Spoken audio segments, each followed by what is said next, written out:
নমস্কার। সাঁঝবেলায় কবিতায় কথালাপ সঙ্গে সায়ন্তনী এই অনুষ্ঠানে আপনাদের সকলকে স্বাগত জানাই বন্ধুরা। হ্যাঁ, ঠিকই শুনেছেন, এটা কিন্তু একেবারেই বাংলা কবিতাকে ঘিরে একটি অনুষ্ঠান।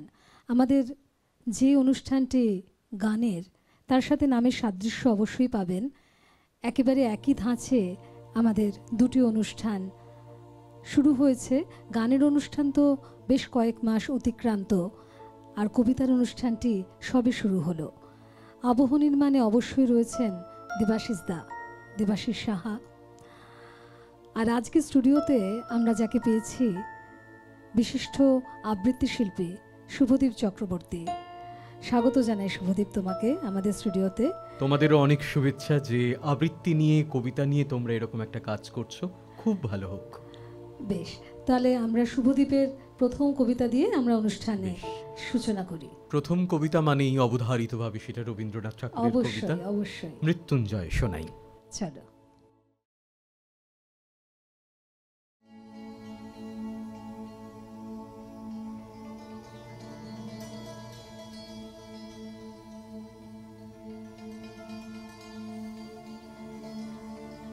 দূর হতে ভেবেছেন মনে, দুর্জয় নির্দয় তুমি, কাঁপে পৃথ্বী তোমার শাসনে, তুমি বিভীষিকা। দুঃখীর বিদীর্ণ বক্ষে জলে তব লেলিহান শিখা। দক্ষিণ হাতের শেল উঠেছে ঝড়ের মেঘপানে, সেথা হতে বজ্র টেনে আনে। ভয়ে ভয়ে এসেছিনু দুরু দুরু বুকে, তোমার সম্মুখে তোমার ভ্রুকুটি ভঙ্গে তরঙ্গের আসন্ন উৎপাত, নামিল আঘাত। পাঁজর উঠিল কেঁপে, বক্ষে হাত চেপে শুধালেম, আরো কিছু আছে নাকি? আছে বাকি শেষ বজ্রপাত, নামিল আঘাত। এইমাত্র, আর কিছু নয়। ভেঙে গেল ভয়, যখন উদ্যত ছিল তোমার অশনি। তোমারে আমার চেয়ে বড় বলে নিয়েছেন গণি। তোমার আঘাতের সাথে নেমে এলে তুমি, যেথা মোর আপনার ভূমি। ছোট হয়ে গেছো আজ, আমার টুটিল সব লাজ। যত বড় হও, তুমি তো মৃত্যুর চেয়ে বড় নাও। আমি মৃত্যু চেয়ে বড়। এই শেষ কথা বলে যাব আমি চলে।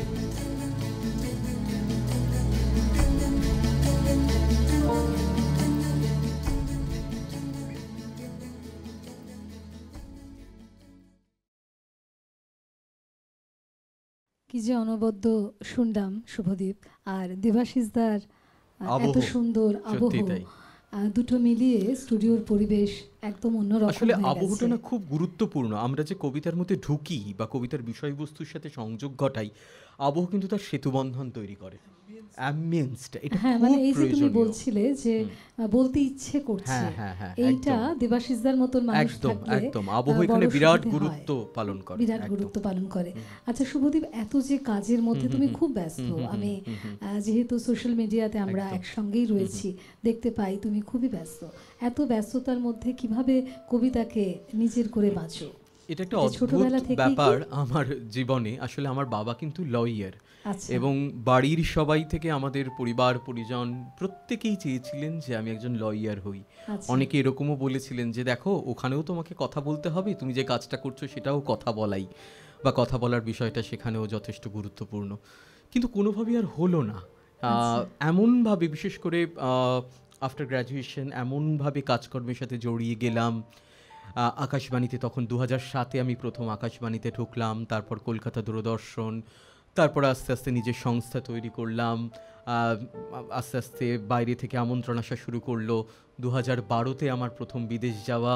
এই সব কিছু মিলিয়ে এমন করে একটা বৃত্তের মধ্যে নিজে ঢুকে গেলাম, যেটা হয়তো চেয়েছিলাম। তাই সেই বৃত্তে থেকে আনন্দেই আছি।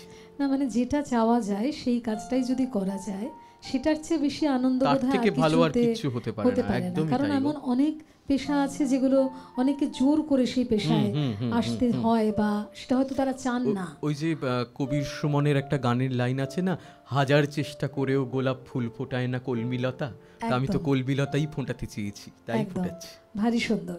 যাব পরের কবিতায়। একদম। কাজী নজরুল ইসলামের কবিতা পরের নিবেদনে। আমরা কাজী নজরুলকে সাধারণত বিদ্রোহী কবি হিসেবে জানি, কিন্তু বাংলা সাহিত্যের সর্বশ্রেষ্ঠ প্রেমের কবিতাগুলোর অন্যতম কাজী নজরুল ইসলামের লেখা প্রেমের কবিতা আমি মনে করি। সেরকমই একটি খুব ছোট প্রেমের কবিতা কাজী নজরুল ইসলামের লেখা। তার আগে আপনাদেরকে বলি, তিনি তার স্ত্রীকে রানী বলে ডাকতেন, সেই জন্যে ওই রানী সম্বোধনে তার অনেকগুলো কবিতা রয়েছে। তার মধ্যে আমার প্রিয় একটি কবিতা বিজয়িনী। আসলে এক এক সময় বিজয় ঘটে কিন্তু হারের মধ্যে দিয়ে, সমর্পণের মধ্যে দিয়ে, নিবেদনের মধ্যে দিয়ে। আর প্রেমে সেই সমর্পণ বা সেই নিবেদন কতটা গুরুত্বপূর্ণ তা আমি, তুমি, দেবাশিসটা আমরা সবাই জানি একেবারে, এবং সেখানেই বোধহয় আনন্দ, সেখানেই আনন্দ। বিজয়িনী।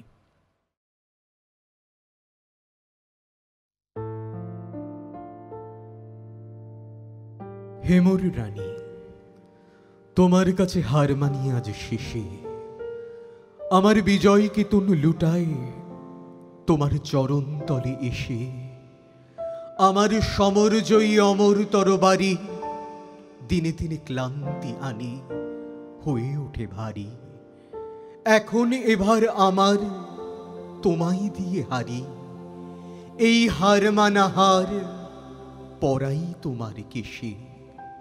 ওগো জীবন দেবী, আমায় দেখে কখন তুমি ফেললে চোখের জল, আজ বিশ্বজয়ীর বিপুল দেউল তাইতে টলমল। আজ বিদ্রোহীর এই রক্তরথের চূড়ে বিজয়িনী, নীলাম্বরীর আঁচল তোমার উড়ে। যত তুন আমার আজ তোমার মালায় পুরে, আমি বিজয়ী আজ নয়ন জলে ভেসে। হেমর রানী, তোমার কাছে হার মানি আজ শেষে।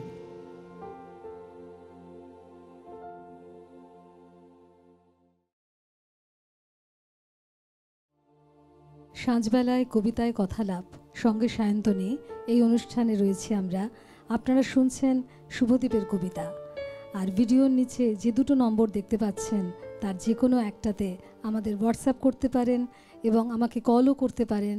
আপনাদের যারা নতুন কবিতার বন্ধু তারা অবশ্যই আমাকে কবিতার অডিও বা ভিডিও পাঠাতে পারেন, এবং যারা নির্বাচিত হবেন তারা অবশ্যই এখানে কবিতার আড্ডায় আসতে পারেন। সঙ্গে অবশ্যই থাকবেন দেবাশিস দা, দেবাশিস সাহা কিবোর্ডে, আবহ রচনায়। আমরা আবার শুভদীপের কাছে একটু ফিরি। শুভদীপ, আমাকে একটু বলো, তুমি যে কবিতা বলা আর যে কবিতা পড়া, এই দুটো তো সম্পূর্ণ আলাদা ব্যাপার। একদমই আলাদা। এটার মধ্যে তুমি কোনটাকে প্রাধান্য দেবে? দেখো, কিছু কিছু কবিতা আছে যা আমার একান্তের কবিতা, যা আমার নিজের ঘরে ঠান্ডা মাথায় বসে পড়তে খুব ভালো লাগে এবং আমি হারিয়ে যেতে পারি। কিছু আছে আমার মনের জোরকে একত্রিত করার কবিতা, আমার টিকে থাকার কবিতা। আর এই সমস্ত কিছুর বাইরে যেটা নিয়ে আমাদের প্রতিনিয়ত চর্চা করতে হয় পেশাগত কারণে, সেটা হচ্ছে পারফরমেন্স বা আমার অনুষ্ঠানের কবিতা।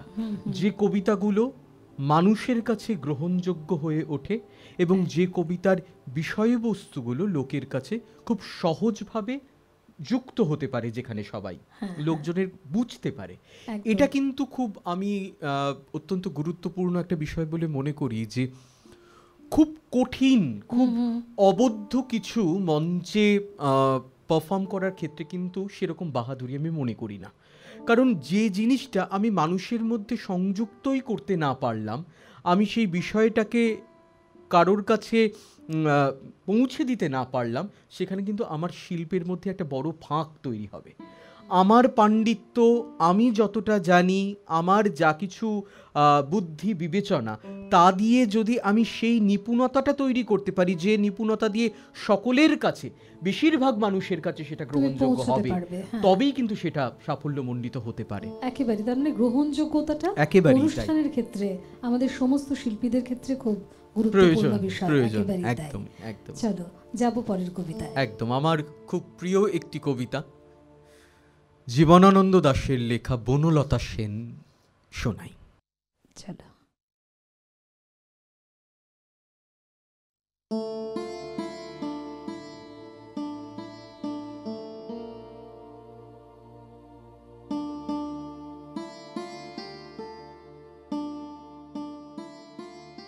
হাজার বছর ধরে আমি পথ হাঁটিতেছি পৃথিবীর পথে, সিংহল সমুদ্র থেকে নিশীথের অন্ধকারে মালয় সাগরে অনেক ঘুরেছি আমি, বিম্বিসার অশোকের ধূসর জগতে সেখানে ছিলাম আমি, আরো দূর অন্ধকারে বিদর্ভ নগরে আমি ক্লান্ত প্রাণ এক, চারিদিকে জীবনের সমুদ্র সফেন আমারে দুদণ্ড শান্তি দিয়েছিল নাটোরের বনলতা সেন।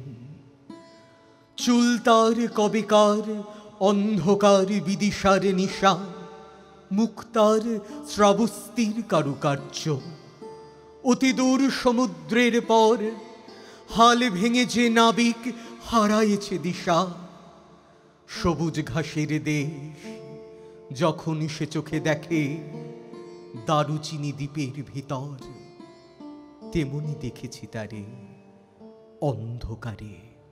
বলেছে সে, এতদিন কোথায় ছিলেন, পাখির নীড়ের মতো চোখ তুলে নাটোরের বনলতা সেন। সমস্ত দিনের শেষে শিশিরের শব্দের মতন সন্ধ্যা আসে, ডানায় রৌদ্রের গন্ধ মুছে ফেলে চিল, পৃথিবীর সব রং নিভে গেলে পাণ্ডুলিপি করে আয়োজন। তখন গল্পের তরে জোনাকির রঙে ছিলমিল, সব পাখি ঘরে আসে, সব নদী ফুরায় এ জীবনের সব লেনদেন, থাকে শুধু অন্ধকার মুখোমুখি বসিবার বনলতা সেন।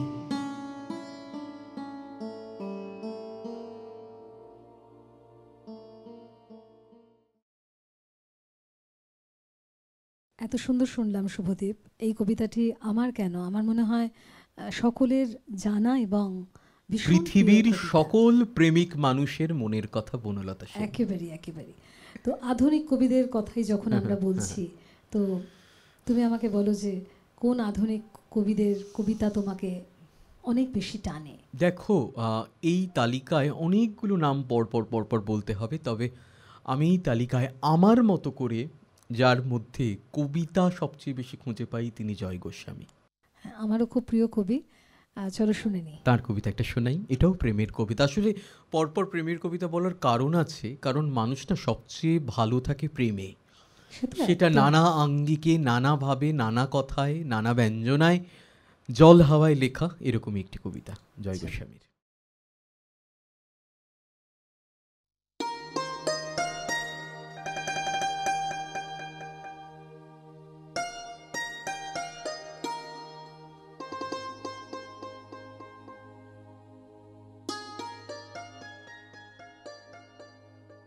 স্নেহ সবুজ দিন, তোমার কাছে ঋণ, বৃষ্টি ভেজা ভোর, মুখ দেখেছি তোর, মুখের পাশে আলো, ও মেয়ে তুই ভালো, আলোর পাশে আকাশ, আমার দিকে তাকা, তাকাই যদি চোখ, একটি দিঘি হোক, যে দিঘি জ্যোৎস্নায় হরিণ হয়ে যায়, হরিণদের কথা জানুক নীরবতা।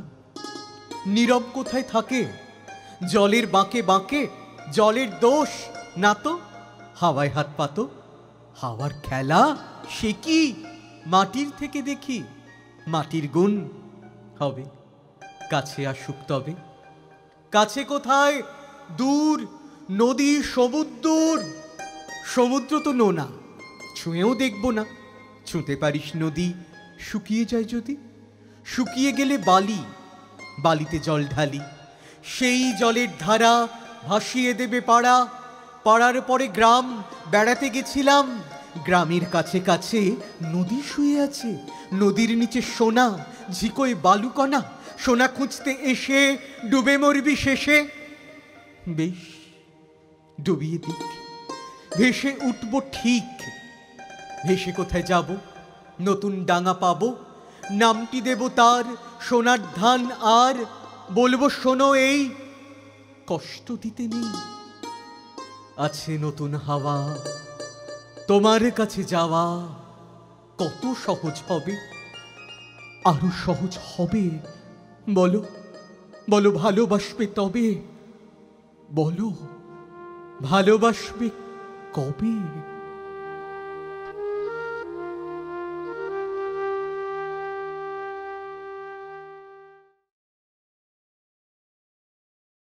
অপূর্ব শুনলাম শুভদীপ, খুব প্রিয় কবিতা। এখন দেখো, কবিতার চর্চা কেন, আমার মনে হয় শিল্পের সবকটা মাধ্যমের চর্চা অনেক বেশি হয়ে গেছে। তো তোমার কি মনে হয় যে শেখা মানে কি শিল্পী হয়ে যাওয়া? খুব গুরুত্বপূর্ণ একটা প্রশ্ন করেছো। শেখা মানে শিল্পী হয়ে যাওয়া কখনো নয়। একজন শিল্পী হতে গেলে তাকে অনেক কিছু মাথায় রাখতে হয়। প্রথম, শুধু তার শিল্প নিয়ে যথাযথ চর্চা, তার নিবেদন, তার প্রেজেন্টেশন, সে কিভাবে কোথায় কি কাজ করছে, কি ভাবনা নিয়ে কাজ করছে, তার মধ্যে নিত্য নতুন ভাবনার কতটা খোঁজ সবাই পাচ্ছে, এই সামগ্রিক বিষয়গুলো নিয়ে একজন শিল্পী সবটুকু মাথায় নিয়ে কাজটা করেন। ঠিক আছে। এখন আমরা কোভিডের পর বেশ কিছুদিন ধরে দেখছি যে বিভিন্ন সমাজ মাধ্যমের জায়গাটা সবার কাছে অবারিত হওয়ায় সবাই কবিতা বলছেন, গান গাইছেন, নাচ করছেন। কিন্তু করুক, খুব ভালো। তারা যে অন্য কিছু না করে এই সংস্কৃতির সাথে কোনো না কোনোভাবে যুক্ত হতে চাইছেন, এই ইচ্ছেটাকে আমি সম্মান করি। কিন্তু পাশাপাশি বলবো যে সেটার মধ্যে যদি একটু সঠিক চর্চা যদি থাকে, তার উৎকর্ষতা কিন্তু আরও বাড়বে, সেটা তাদেরই আরও আনন্দ দেবে। আমি চিরদিন উৎকর্ষতাকে গুরুত্ব দিয়ে কাজ করে এসেছি। এবং সবচেয়ে বড় কথা, এই ফাঁকে আরেকটা কথা বলে রাখি দেবাশিসদা, আমি সবসময় কিন্তু শুধু আবৃত্তি নিয়ে কাজ করিনি। আমি সবসময় একটা থিমকে প্রমোট করতে চেষ্টা করেছি। হ্যাঁ, আমি দেখেছি। ইনফ্যাক্ট একদম, আমি গান লিখছিও। হ্যাঁ হ্যাঁ, এটা তো একটা খুব বড় ব্যাপার, একটা বড় দিক। একদমই তাই। এবং হ্যাঁ, তুমি যে গান লেখো, এই বিষয়ে আমাদের একটু বলো না। হ্যাঁ, গান লেখাটা অনেক দিনই লিখতাম, তবে কোভিডের সময়টাতে ওই সেই সময় বলতে পারো সেই কাজগুলো অনেক বেশি হয়েছে। তখন সব কিছু যখন বন্ধ, ঈশ্বর আমার একটা দিক তখন খুলে দিয়েছেন এই গান লেখার জায়গাটা। এবং রূপঙ্করদা, মনোময়দা, রাঘবদা, ইমন থেকে শুরু করে সবাই, জয়তী চক্রবর্তী, বহু শিল্পীরাই আমার লেখা গান গেয়েছেন। এবং সবচেয়ে বড় কথা, বাংলাদেশের জাতির পিতা বঙ্গবন্ধু শেখ মুজিবুর রহমানের জন্ম শতবর্ষে আমার লেখা 7টা গান পৃথিবীর 7টা দেশ থেকে প্রকাশিত হয়েছে। এটা আমার কাছে একটা বড় প্রাপ্তি। এবং আগামী দিনে এই লেখা নিয়েও আরও অনেক কাজ করবার ইচ্ছে রয়েছে। ইনফ্যাক্ট আমার ডিভোশনাল মাধ্যমে কাজ করার আরও ইচ্ছে রয়েছে। আমি নিয়মিত করি সেটা, আমি করেওছি।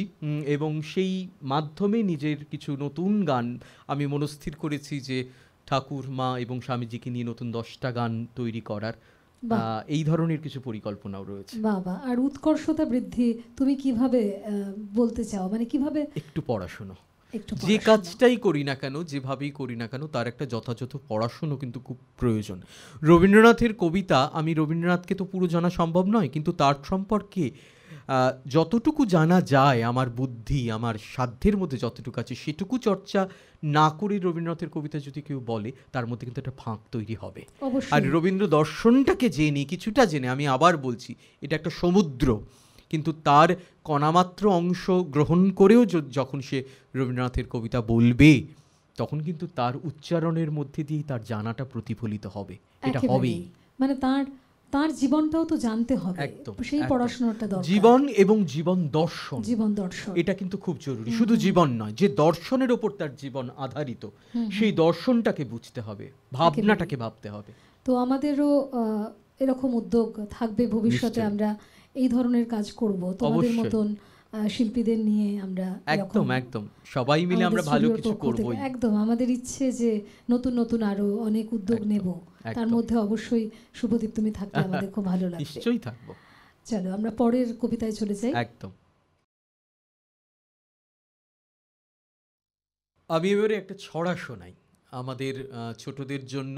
এই ছড়া লিখেছেন অপূর্ব দত্ত, আমার অত্যন্ত প্রিয় একজন কবি এবং ছড়াকার। অপূর্ব দত্তের আকাশের জন্য শোনাই।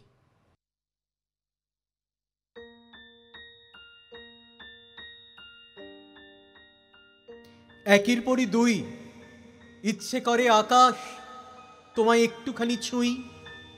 তিনের পরে চার, সত্যি করে বলো দেখি আকাশ তুমি কার?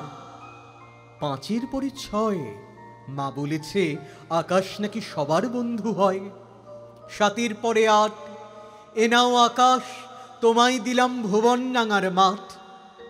নয়ের পরে দশ, সত্যি বলছি আকাশ তোমার হবে না অপযশ। 11 আর 12, আর কতদিন আকাশ আমায় ভুলে থাকতে পারো? 13র পরে 14, মেঘের ভেলায় আকাশ তোমায় পাঠালাম এই পদ্য।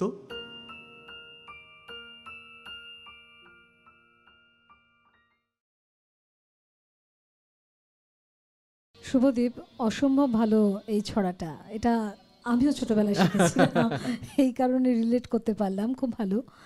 আর তুমি একটু আগে আমাদের কথা হচ্ছিল যে তুমি একটা ভবিষ্যৎ পরিকল্পনা করেছো, হ্যাঁ, এবং সেটা একটা খুব ভালো কাজ, যদি সবাইকে বলো। একদম তাই। আমি যে পরিকল্পনাটা করেছি সেটা গত বছর আনুষ্ঠানিকভাবে তার সূচনাও হয়েছে, কিন্তু এই বছর থেকে সেটাকে আরও সক্রিয় করবার জন্য বিভিন্ন কর্মসূচি আমরা ঠিক করেছি। সেটা হলো শুধু রবীন্দ্রনাথ নিয়ে চর্চা করবার জন্য একটি রবীন্দ্রবৃত্ত নামের ইউনিট তৈরি করা, যেটা আমার শ্রুতিবৃত্তরই সঙ্গে থাকবে।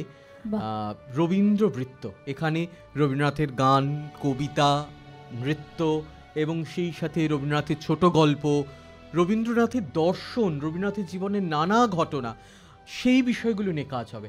এবং আরেকটা কথা, আমি কিন্তু রবীন্দ্রনাথ নিয়ে অনেক আনকমন জিনিস নিয়েও কাজ করেছি। আমি নিজে লিখেছি রেলপথে রবীন্দ্রনাথ, আমার একটা স্ক্রিপ্ট ছিল।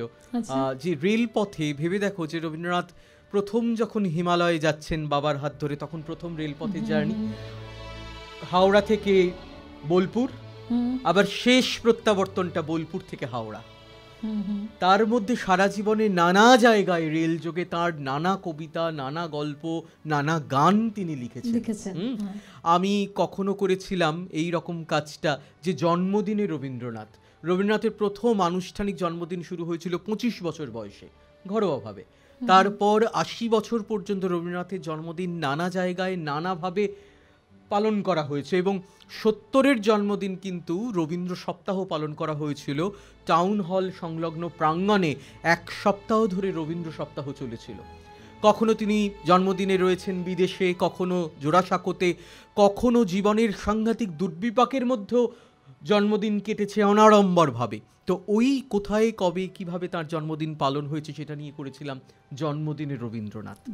আবার কখনো করেছি শান্তি সুমহান, যেখানে জাতীয় এবং আন্তর্জাতিক ক্ষেত্রে যুদ্ধ সন্ত্রাসের বিরুদ্ধে শান্তির জন্য রবীন্দ্রনাথ কি বলেছেন, কি করেছেন, সেটা নিয়ে করেছি শান্তি সুমহান। ঠিক আছে, তো আমি সবসময় আরেকটা কাজে তো দেবাশিস নিজেও, আমরা বাইরে গিয়েছিলাম গবেষণাধর্মী কাজকর্ম করতে পছন্দ আমরা করেছিলাম টেগর ইন সুফিয়ানা, যেখানে সুফি গানের সাথে, সুফি গান বলতে অথেন্টিক সুফি গান, নিজামুদ্দিন আউলিয়া, আমির খসরু, বুল্লে শাহ, এদের সুফি কালামের সাথে রবীন্দ্রনাথের কবিতাকে অ্যামালগামেট করেছিলাম টেগর ইন সুফিয়ানা। তো আমার খুব ইচ্ছে করে যে নিত্য নিত্য নতুন ভাবনার খুব প্রয়োজন, তা না হলে কিন্তু এই শিল্প খুব অগ্রসর হতে পারবে না। হ্যাঁ অবশ্যই, নতুনত্ব তো চাই। একটা তো হতেই পারে একটা মেয়ে হয়তো গিটার বাজিয়ে কবিতা বলছে, তার সাথে ইংরেজিতে কেউ গান গাইছে, হতেই পারে। এই অ্যামালগামেশনটা কিন্তু খুব প্রয়োজন যথাযথভাবে, মানে মাত্রাহীন বা অর্থহীন ভাবে নয়, যথাযথভাবে, তাতে আগামী প্রজন্মের কাছে কিন্তু এই শিল্পটা আরো গ্রহণযোগ্য হবে, একেবারে পৌঁছানো যাবে। কঠিন করে দেখানোয় কোনো পাণ্ডিত্য নেই, এটা আমি বুঝেছি। একেবারে খুব অনেক শুভেচ্ছা রইল শুভদীপ, অনেক ধন্যবাদ। এত সুন্দর করে কাজ করছো এবং বিশেষ করে রবীন্দ্রনাথকে নিয়ে যত গবেষণাধর্মী কাজ হবে আমার মনে হয় আমাদের ততই ভালো হবে, কারণ বাংলা সাহিত্য শিল্পের তো একটা বিশাল অংশ জুড়ে তিনি রয়েছেন একেবারে। আর আমরা যাব তোমার একেবারে শেষ নিবেদনে। প্রকৃতির যে এত প্রেম রোমাঞ্চ সবকিছু রয়েছে, এগুলো তোমাকে কেমন করে টানে? সেগুলো খুব টানে গো, এবং মাঝে মাঝে না সব কিছু ছেড়ে খুব নিভৃতে কিছুদিন থাকতে ইচ্ছে করে নিজের সাথে, এবং সেই নিজের সাথে থাকার মধ্যে প্রকৃতি তখন আমার শিক্ষক, প্রকৃতি তখন যেন আরো বেশি করে হাতটা ধরে থাকে, এটা উপলব্ধি করতে পারি একদম। তো সেই রকম একটা কবিতা আমার খুব প্রিয়, চিরন্তন প্রেমের কবিতা, আবার প্রকৃতিরও কবিতা, যেখানে প্রেম আর প্রকৃতির সহাবস্থান, মেঘবালিকার জন্য রূপকথা, খুবই জনপ্রিয় একটি কবিতা, জয় গোস্বামী, সেটি বলি। চলো শুনি।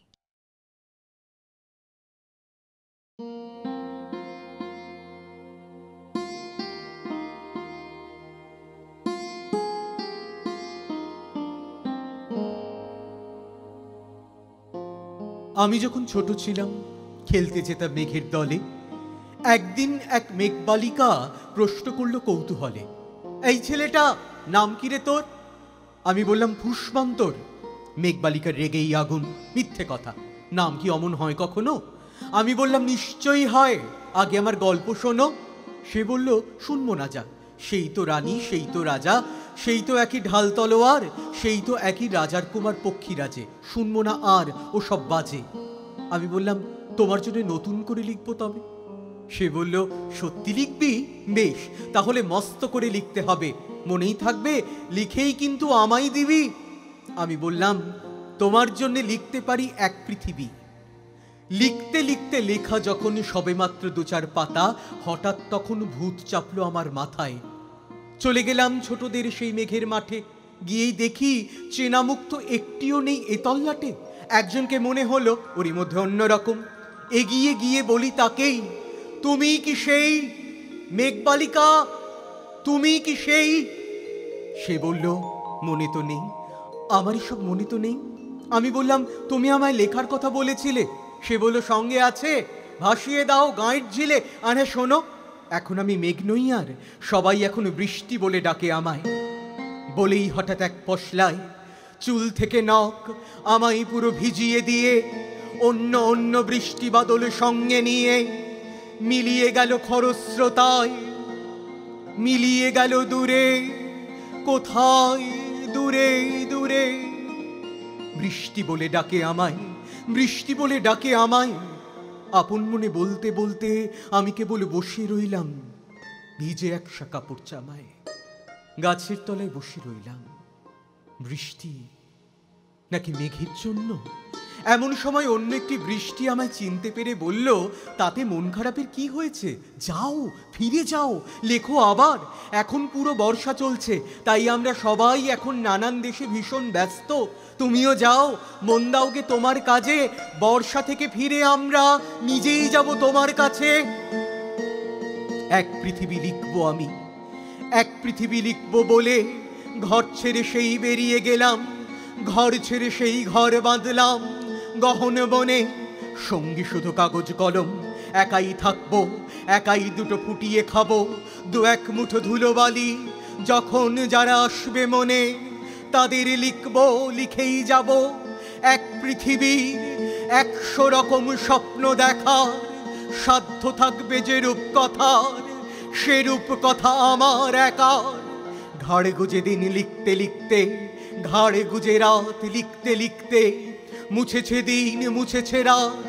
যখন আমার লেখবার হাত অষাঢ় হলো, মনে পড়ল সাল কি তারিখ, বছর কি মাস, সেসব হিসেব আর ধরিনি। লেখার দিকে তাকিয়ে দেখি এক পৃথিবী লিখব বলে একটা খাতাও শেষ করিনি। সঙ্গে সঙ্গে ঝমঝমিয়ে বৃষ্টি এলো খাতার উপর, আজীবনের লেখার উপর। বৃষ্টি এলো এই অরণ্যে, বাইরে তখন গাছের নিচে নাচছে ময়ূর আনন্দিত। এ গাছ ও গাছ ছুটছে পাখি, বলছে পাখি এই অরণ্যে কবির জন্যে আমরা থাকি। বলছে ওরা কবির জন্যে আমরা কোথাও, আমরা কোথাও, আমরা কোথাও, আমরা কোথাও হার মানিনি। কবি তখন কুটির থেকে তাকিয়ে আছেন অনেক দূরে, বনের পরে, মাঠের পরে, নদীর পরে, সেই যেখানে সারা জীবন বৃষ্টি পড়ে, বৃষ্টি পড়ে, সেই যেখানে কেউ যায়নি, কেউ যায় না কোনোদিনই। আজ সে কবি দেখতে পাচ্ছে সেই দেশে সেই ঝর্ণা তলায় এদিক ওদিক ছুটে বেড়ায় সোনায় মোড়া মেঘ হরিণী, কিশোর বেলার সেই হরিণী।